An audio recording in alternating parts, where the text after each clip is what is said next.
Hello, and a warm welcome to our show, Love Athletics. In this program, we bring you the latest highlights from our sport with expert input from different continental areas. And we're delighted to have back with us today French-Canadian Carole Fuchs, the co-founder of African Athletics United Facebook page, which quickly became the go-to place for African athletics results and now has over 150,000 followers. So hello, Carole. Lovely to see you. Hello, everyone. Thank you for joining us. Thank you for having me once more on the show. It's always great. And of course, we're starting the athletics news of the fortnight with the just concluded African Games in Accra. So who was the best person to speak to? That was clearly Carole. So, Carole, let's go straight in. What were your 5 favorite athletics moments from those games? I would say I like the 800 meters. The women's 800 meter, which produced a world lead. And it was a confirmation for Ethiopian Sige Duguma just one week or 10 days after a victory at the World Indoors. So it was nice to see that she carried on, and it was a high-level race with, amongst other, Alima Nakaye. So that was my first moment.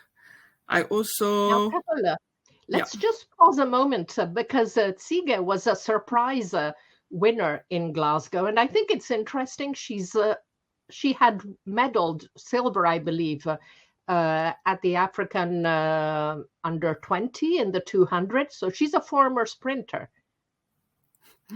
So it's interesting because when I looked at her performances, I realized that actually, yes, she attended the African Junior in 2017 in Alger, and actually I was there, and I could find some of 1 or 2 pictures in my archive, but at that time she had flown totally under the radar.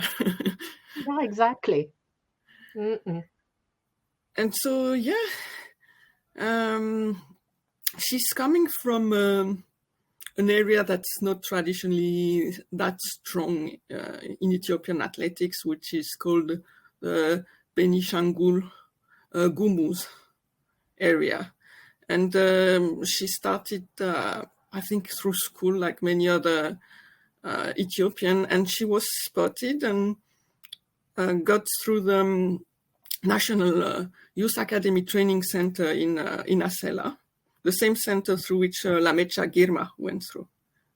Right. And after that, she had a club in Addis, but I think the club was quite happy to have her as a sprinter, 400-meter athlete, a relay member, and they were not really interested in seeing her moving up. And that's why she only recently moved to the 800. Wow. Mm-mm. I guess they figured they had a lot of talent on the middle distances and didn't need a new athlete there. But, well, she's proving everybody wrong.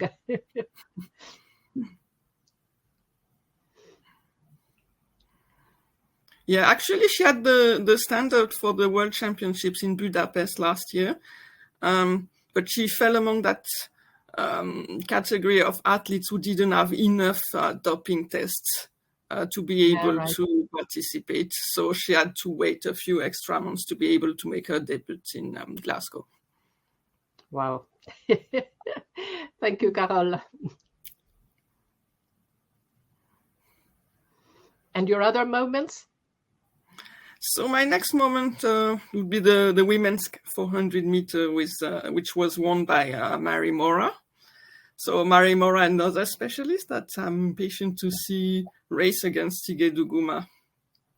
And she originally also came from the 400 before moving to the 800.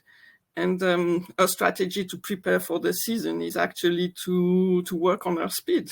And she showed that she's the top on the continent. At the world level, she's not among the top, but a speed at 400 is a valued asset for the 8.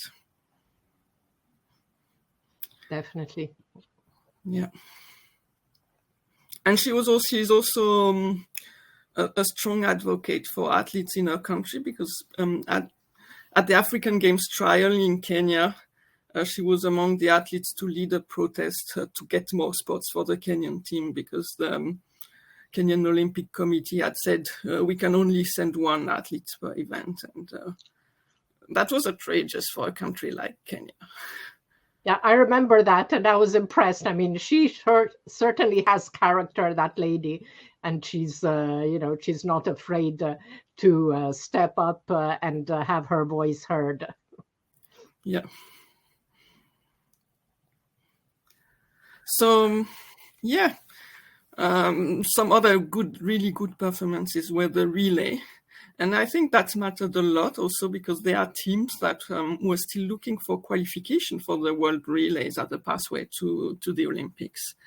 And we got some surprises in the relay, like in the men's 4x4, where there was an upset with Botswana defeated by a strong Zambian team, which broke the national records in the heat with 3:04 and then slashed another like 4 seconds in the final and became a new country under 3 minutes in the 4x4, thanks to a strong Muzala Samukonga, who only finished second in the individual, but in the relay, he really battled for that win. Yeah, that was interesting because Botswana has dominated the 4x4 in the continent for years. And Zambia, yes, has one very strong athlete in Samukonga, but I wouldn't have expected them to win the 4x4. Yeah, I would say maybe Botswana had 3 of their top runners, but didn't have all their top runners either, because part of their budget, they decided not to send all their top athletes to the African Games to give opportunities to the upcoming one. And Zambia has been silently emerging, but there's always, sometimes some difficulties to get opportunities to compete abroad when you are an emerging athlete. So the African Games are also a platform, like a launch pad for these athletes to get noticed. Yeah, definitely. Mm-mm. And yeah, the men's 4x1 also produced a thrilling finish between Ghana and Nigeria. Ghana had been the strongest recently, and Nigeria defeated Ghana on their home soil for 1/100th of a second. That was something. And Ghana got the qualifiers for the World Relay. The atmosphere in the stadium must have been wild for that relay. Yes, it was. And the last one was the women's, the mixed relay. Sorry, the mixed relay, where the last leg was also fantastic with Nigeria. The last Nigerian runner, the ankle leg, catching the Botswana runner despite like a 15 to 20 meters gap. So that was an impressive feat. And apparently that was also an impressive story because the anchor runner for Nigeria returned from a long break after 2 maternity leave. She used to be strong and she had paused for 2-3 years, and now she emerged as like the savior for the team, and a great story to tell too. Omolara Omotosho, now Ogun Makinju, I think, yeah. Mm-hmm. So another name to follow. Wow. Mm-mm. And otherwise, yes, the women's long jump didn't get much attention, but it was a competition with much depth, with 3 athletes already qualified for the Olympics, with Olympic medalist Ese Brume of Nigeria, Mart Koala of Burkina Faso, Rutu Soro of Nigeria. And actually, Rutu Soro missed the podium against another upcoming Nigerian athlete. So the women's long jump is mostly Nigerian, but it was an interesting interesting to see. And yeah, I also like the 400-meter hurdles because the winners were not people I had expected as the winners. They are both newcoming athletes on the scene. Saad Inti of Morocco on the men's side and Rogai Joseph of South Africa on the women's side. And I feel like they may be in a position to reach the Olympic standard, or if they manage their season well, to go through the Olympics through world rankings. So that's it for my top moments. Thank you, Carole. So that was really interesting. And now let's check the best 8 performances by result score, starting with the men. So as you said, the relays were very impressive, and they top this ranking. The 4x4, Zambia, with Nyambe, Luchembe, Mulenga, and Samukonga, and then Botswana, both, as you said, under 3 minutes, 2:59.12 and 2:59.32. Botswana with Kebinatshipi, Scotch, Masilo, and Bayapondori in anchor. Again, relays in the next best 2. Nigeria's final 38:41 and Ghana 38:43. Then a couple, so as you mentioned, Saad Hinti in the 400 hurdles, and that performance was also among the top 8. In the shot put, that's no surprise. Chukwuebuka Enekwechi has dominated the shot put on the continent for a while, and he threw over 21 meters. Then this is more of a surprise. In the 400, Chidi Okezie of Nigeria, 45.06. And the 8th best performance is Ghana's mark in the heats, which you had mentioned, 38.67. So these are the top performances in terms of ranking score. And here are the best 8 among the women. So here the best race was the 3,000-meter steeplechase with 2 top stars, Beatrice Chepkoech and Perut Chemutai. Next best, the 800, which Carole mentioned, with Duguma and Nakai, and Mary Mora in the 400. And then there were 3 marks which were all tied at 1,177 points. Lomi Muleta, 3rd in the 3,000-meter steeplechase for Ethiopia.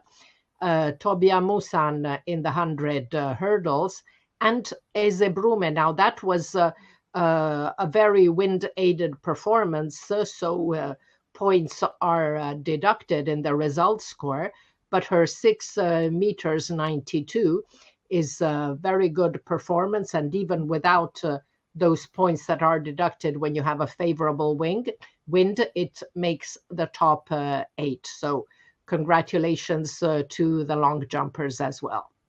Yeah, unfortunately, some of the sprint races were affected by strong headwind, actually, here. Exactly. The women's sprints, Gina Bass, etc. Unfortunately, that was a bit of a problem. Now, Carole had mentioned the mixed relay, and there was an African record there. The Nigerian team, composed of Emmanuel Efani Ojeli, Patience George, Sikiru Adeyemi, and Omolara Ogun Makinju, dominated the race to win in 3 minutes 13:26, improving the continental record. Now, these were records and top performances, but there were a number of performances in Accra which were not among the best in statistical terms, but were still very interesting. I've picked 5 of them, and for me, the most surprising one was South Sudan's Atalena Napule Loliha, defeating strong athletes to win the half marathon. Now, an athlete from South Sudan, I think that was really quite amazing. Then we mentioned women's sprints. Gina Bass won gold in both the 100 and the 200.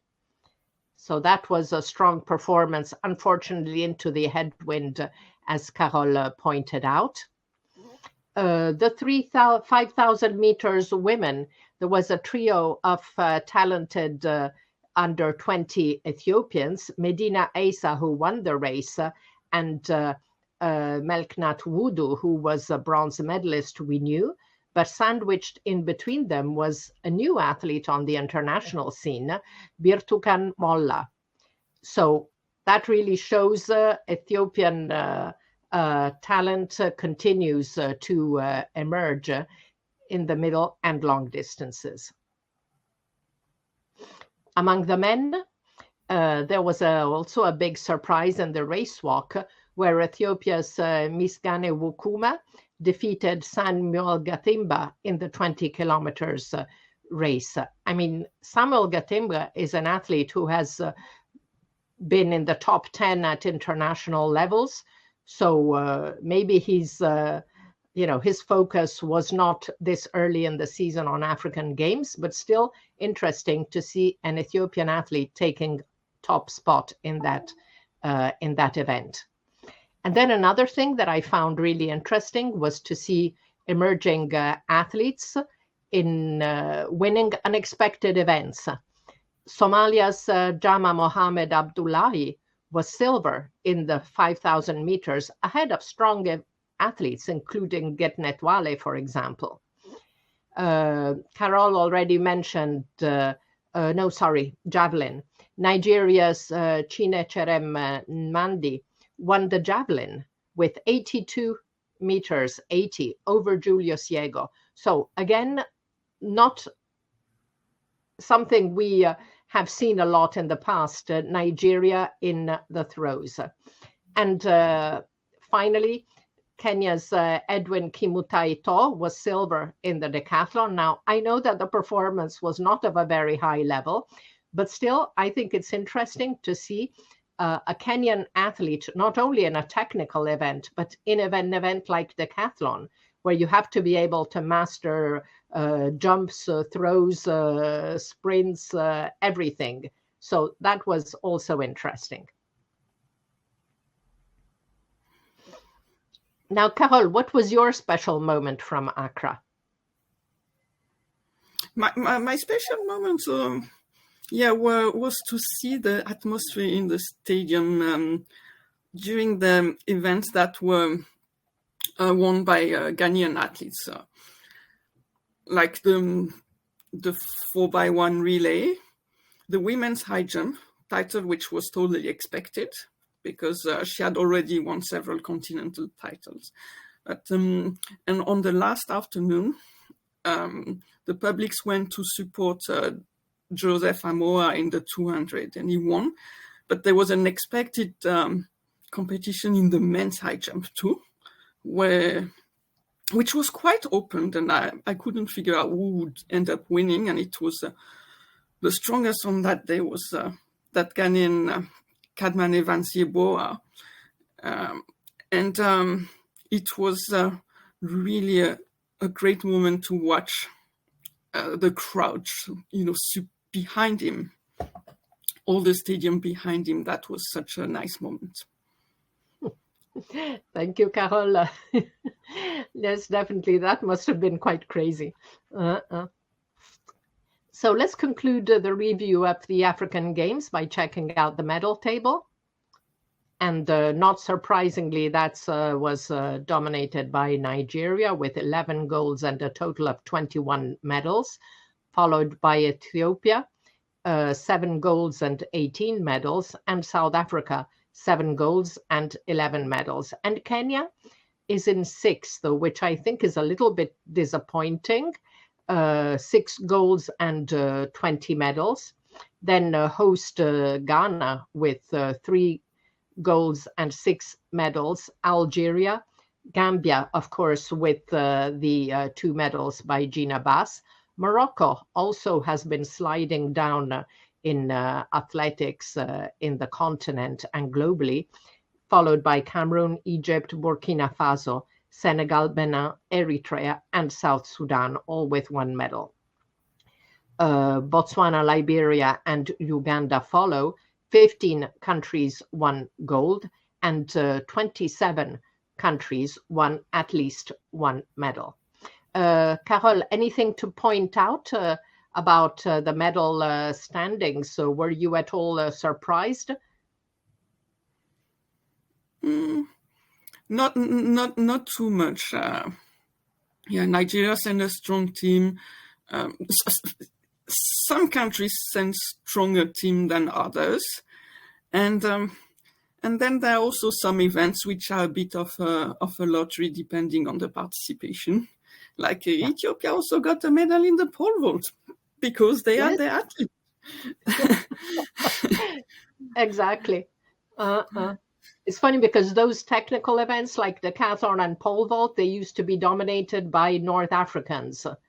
It was always Nigeria, Tunisia, sometimes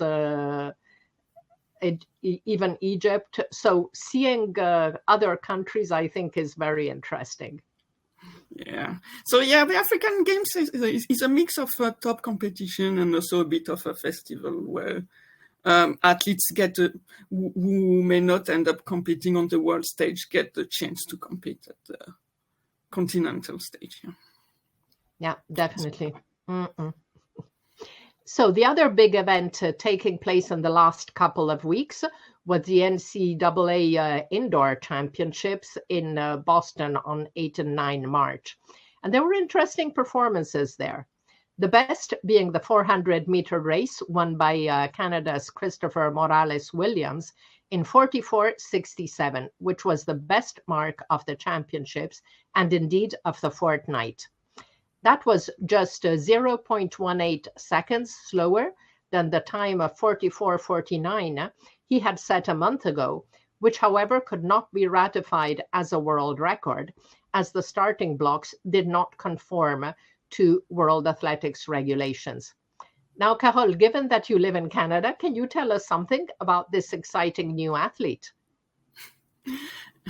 Interestingly, so I will say I discovered him at the same time as most athletics fan when he ran his unofficial world record. And then I discovered that he actually comes from the Greater Toronto area region where I'm based. I think he spent his last 2 years of high school during the pandemic, so he was not able to train or compete during that time. So maybe that's why also he's been under the radar for a while. And he's been coming up through Canadian events, but I've not been that much focused on Canadian athletics before the world stage. So I didn't know much about him until now. But now for sure he's a prospect to follow. Definitely. We'll all be watching him closely now. So on the women's side, the best mark came from the USA's Jamisia Ford. Now, the talented 19-year-old athlete who shone throughout the indoor season clocked 22:34 to win the 200 meters. And that was a new world under-20 indoor record and a great end to the season for Ford after the marks of 22:36, which she had clocked twice, were not ratified. The other top performance in Boston came from Bahamian sprinter Terence Jones, who was one of 3 athletes to take 2 individual golds. Jones first won the 60 meters in 6.54 and then the 200 in 20.23. The other male athlete to win double titles was distance runner Nico Young, who won the 5,000 meters in 13:25:29 and the 3,000 in 7:41:01. Among the women, there was also a double gold by distance runner Parker Valby, who, like Young, won both the 3,000 in 8:41:50 and the 5,000 in 14:52:79. So, Carole, was there any special African performance we should mention at the NCAAs? For me, I've been following the 200 and the emergence of a young sprinter originally from Ivory Coast, Shekna Traore. Because interestingly, he has been competing on the university circuit, but NCAA Division 3, I think, and he only switched to NCAA Division 1 recently. And with good success, he broke, I think, the Ivory Coast record, and I'm waiting to see if he can qualify for the Olympics. Last year, I think he took gold in the 200 at the Francophone Games in one of his first international participations too. Thank you, Carole. Yes, that was interesting because behind Terence Jones in the 200 was Shekna Traore. So another athlete we need to look at in the coming months. And now talking about African performances, we need to mention Letsile Tebogo, who clocked a very good 44:29 over 400 meters in Pretoria on 18 March. Now, Carole, can you tell us more about this performance and why it's interesting? So this performance just come like a couple of weeks after his world best in the 300.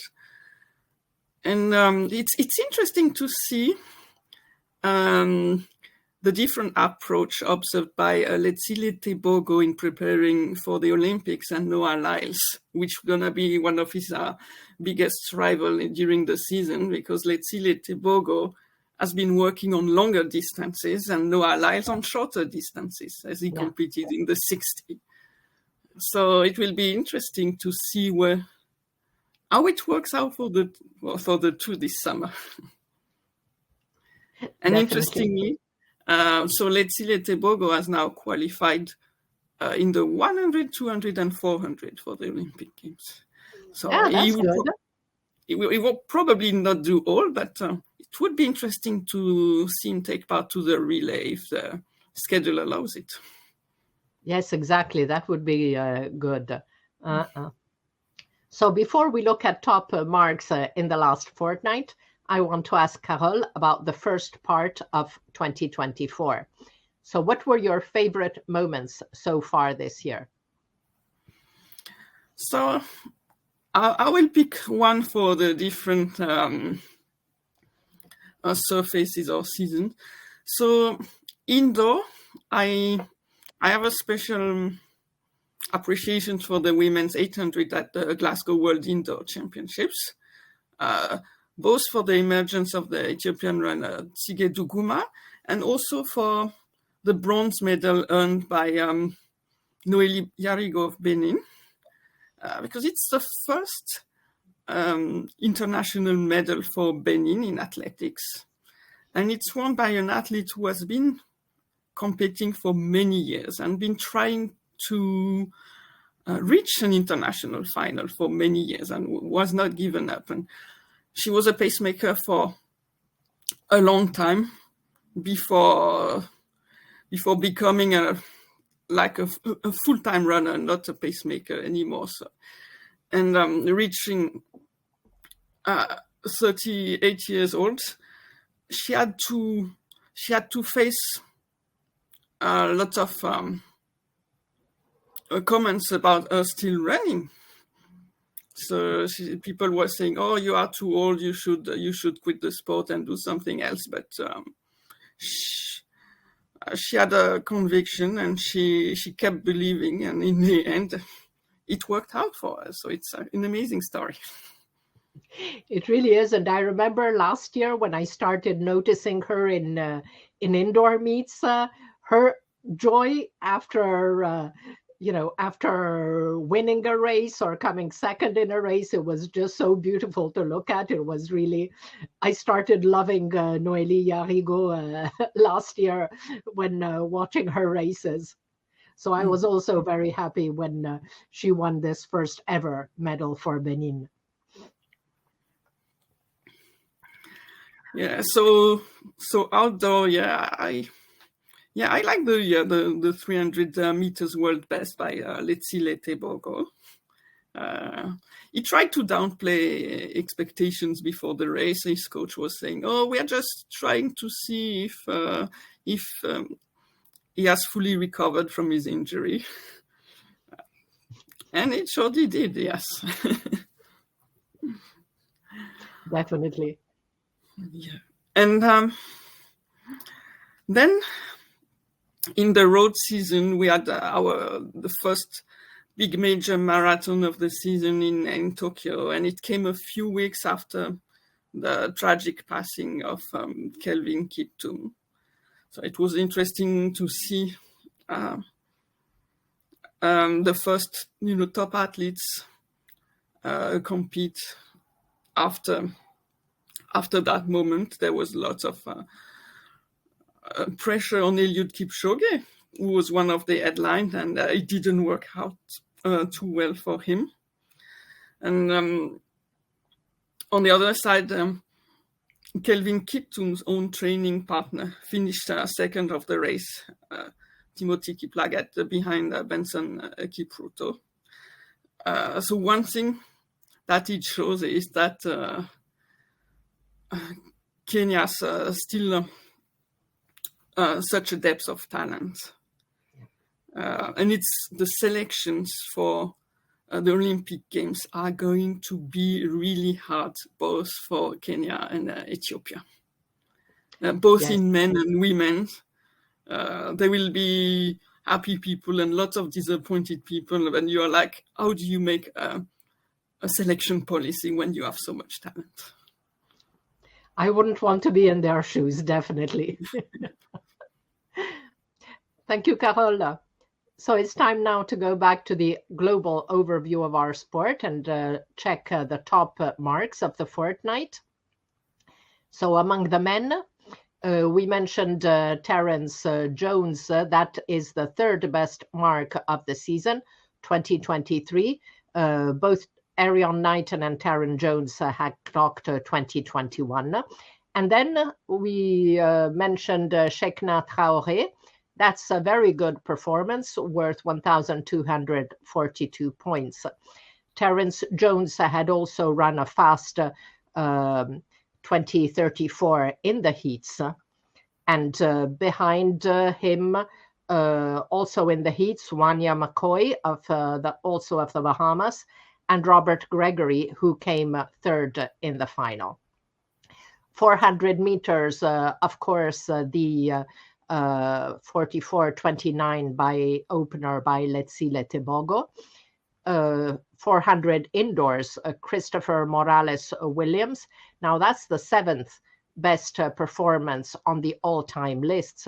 And behind him, Amode Robinson also ran a very fast 44:91. Then there was a really good 10,000 meter race in San Juan Capistrano on 16 March, and lots of performances of the top of the fortnight are there. Grant Fisher won in 26:52:04, and Nico Young just off his double at the NCAA's, 26:52:72. Then a very good performance for Andreas Almgren of Sweden, which brings him to number 3 in the European all-time list with 26:52:87. And then a lot of other good athletes, Mohamed Ahmed, Habtom Semanuel, Adrian Wildschut, whom we'd seen in a fabulous 5,000 meter race in Boston earlier in the season, William Kincaid and Erwin Kurgat. On the roads, on 10 kilometers, Yomif Kejelcha on 11 March in Laredo, Spain, with 26:37. That was also very, very good, defeating Joshua Cheptegei 26:53. So that was also interesting. In the marathon, that's only the 8th or 9th performance of the season, but very interesting mark 2:05:01 by Tadesse Abraham, who now competes for Sweden because he's over 40. So that's a very, 38. In any case, he's been around for a while. So that was an interesting performance for Tadesse. Among the best performance of the year remains the 2 miles, this crazy 8:00:67 by Josh Kerr, which is worth an amazing 1,310 points. Now, among the women, there were not as many performances in the last fortnight. Jamisia Ford, as we saw, 22:34 in Boston. That was very good, and she had also run 22:45 in the heats. Then also in San Juan Capistrano, excellent mark by Tsige Gebreselama, 29:48:34. And also in the marathon, not in the top 10, but still a good performances. Also in Barcelona, by Degiti Azimera of Ethiopia with 2:19:52. And there, the best performance of 2024 remains the crazy world record by Agnes Jebetten-Getic in Valencia, 28:46, which is worth 1,317 points. Amazing. Carole, is there anything you would like to add about top marks of the fortnight? Of the fortnight, not too much. So we're gonna see. Tsige Gebreselama did an awesome performance in the 10,000, but will it be enough to be selected in the Ethiopian team? It's always the question. There's more to come. Need to check that out and see what's happening in the next couple of months. Yeah, for sure. So in addition to the world under 20 record, which we mentioned, and the African record in the mixed 4x4 relay, there were 4 other area records set this fortnight, and 2 of them came in the 10,000 meters in San Juan Capistrano. So Australia's Jack Rayner clocked 27:09:57 to improve his own Oceania record, set in the same race in 2022, by over 5.5 seconds. And in the women's race, Argentina's Florencia Borelli finished in 31:33:07 for a huge improvement of over 14 seconds on the continental best, which had belonged to Brazil's Carmen de Oliveira since 1993. On 17 March in Lille, Frenchman Jimmy Gressier won the race in 27:07 to improve the previous best by Julian Vanders in 2020 by 6 seconds. And finally, at the Sydney Track Classic on 23 March, Australia's 4x100 meters women's relay team, composed of Ebony Lake, Bree Masters, Ella Connolly, and Tori Lewis, clocked 42:94 to take 500ths off a mark which had stood since the year 2000. So unfortunately, we will again not have time to review the under 20 and under 18 performances of the week, but we will definitely catch up with all those marks by talented youngsters in the next show. And now I'd like to highlight some cool athletics news. So congratulations to Canada's Lisa Ferdinand, who was nominated to be the first woman international starter for the Olympic Games in Paris. Now, Ferdinand was already the first woman in this role at the World Championships in Budapest last year. And Paris should also be a historical moment for Guatemala's Luis Grijalva. Grijalva had come to the US illegally as a baby with his family, and for some time had trouble traveling to international events because of his status, before obtaining facilitations following the great fourth place finish at the World Championships in Oregon in 2022, a result which he repeated in Budapest last year. Now, not only Luis was recently able to return to his native country after 23 years, meeting the country's president and vice president, but the IOC has now provisionally lifted the suspension of the Guatemalan Olympic Committee, meaning Grijalva will be able to compete at the Olympic Games this summer. And I'm certainly looking forward to that because I really like Luis Grijalva. So that concludes our overview of the athletics news for the past fortnight. Let's look now at upcoming events as we reach the end of our show. On 30 March, the World Cross takes place in Belgrade. On 9 April, World Race Walking Tour goes back to Podebradi. 14 April, the first of the World Continental Indoor Tour to take place in Africa, Botswana Continental Tour in Gaborone. 15 April, Boston Marathon, one of the World Marathon majors. Then a very intense weekend on 20 and 21 April. 20 April, Kip Keino Classic World Continental Tour in Nairobi. And the first Diamond League meeting takes place in Xiamen, really early. 2021 April, Race Walking Team Championships in Antalya in Turkey. 21 April, the London Marathon, another World Marathon major. So that's a really very intense weekend. Following week, 27 April, Diamond League continues in China with the Shanghai Suzu Meet. On 4 and 5 May, World Relays in Nassau, Bahamas. 10 May, Doha Diamond League meeting. Then into World Continental Tour Gold meetings the following week on 18 May, Los Angeles Grand Prix on the 18th, and Seiko Golden Grand Prix in Tokyo on 19 May. Also on 19 May, the Diamond League meeting in Rabat, and the following week, pre-classic Diamond League meeting in Eugene, and a couple days later in Ostrava on 28 May, World Continental Tour Gold, which traditionally produces some great marks, Golden Spike meeting in Ostrava. So it's a bit of this funny season in which the indoor has finished, but there's so much action on the roads. And of course, this year, Diamond League start very early with 2 meets in April and more coming in May. So things aren't slowing down at all.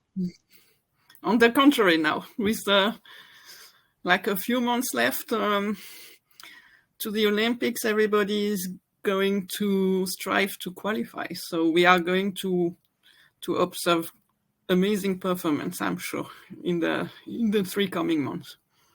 Absolutely. And Carole, talking about the Olympics and the coming months, you are currently working on the biographies of the African athletes for Paris. Do you want to tell us a little bit about that?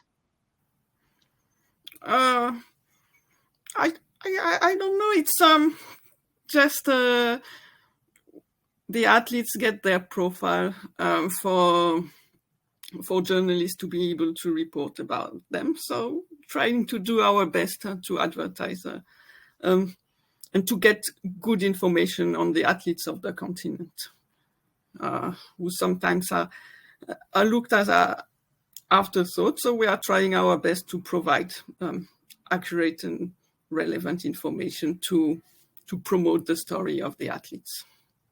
Exactly. That's so important because there's so much information available for US, North American in general, and European athletes.